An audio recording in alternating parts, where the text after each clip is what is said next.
ঢাকা ইউনিভার্সিটিতে আমি একজন শিক্ষার্থী হিসেবে আমার বয়স 2 মাস। আমার ফ্যামিলিতে কেউ রাজনীতির সঙ্গে জড়িত না। আর আমি বলেছি আমি রাজনীতি করতে আসি নাই, আমি স্টুডেন্টদের পক্ষে কথা বলতে এসেছি। আসলে ভাইটা যে যেভাবে নেয়, আমি হচ্ছে 24-25 সেশনের একজন শিক্ষার্থী। এবার হচ্ছে ডাকসু নির্বাচনে সেন্ট্রালে সদস্য পদে প্রতিদ্বন্দ্বিতা করছি, স্বতন্ত্র প্রার্থী। মূলত হচ্ছে আমি পেপারলেস ক্যাম্পেইন করছি যেন আমার দ্বারা আমার ক্যাম্পাসের পরিবেশ নষ্ট না হয়।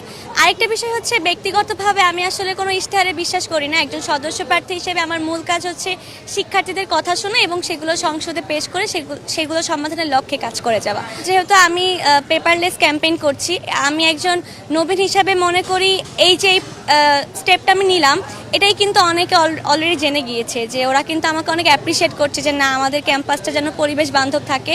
তো প্রচারণার ক্ষেত্রে সমস্যা হচ্ছে না। আমি চেষ্টা করছি আমার দিক থেকে যতখানি শিক্ষার্থীদের কাছে পৌঁছানো যায়, প্রতিটা ডিপার্টমেন্ট রিচ করা কিভাবে বা হলগুলোতে যাওয়া। বেসিক্যালি হচ্ছে আমি এখানে রাজনীতি করতে আসি নাই, আমি এসেছি শিক্ষার্থীদের জন্য কাজ করতে। আমি যে ক্যাম্পাসে যেগুলো ফেস করেছি ওগুলো যেন আমার মতো বাকি 10টা শিক্ষার্থী যেন ফেস না করে।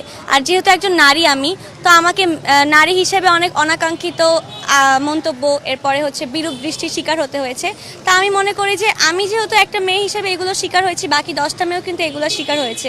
তো সেই থেকে আমার মনে হলো যে কারো কথা বলা দরকার আমাদের সেশন থেকে, এই কারণে আমি দাঁড়িয়েছি। আমার হোম ডিস্ট্রিক্ট হচ্ছে গাজীপুর। আমার ফ্যামিলিতে কেউ রাজনীতির সঙ্গে জড়িত না। আর আমি বলেছি আমি রাজনীতি করতে আসি নাই, আমি স্টুডেন্টদের পক্ষে কথা বলতে এসেছি। আসলে ভাইটা যে যেভাবে নেয়, কিন্তু আমি মনে করি আমি পলিটিক্স করতে আসি।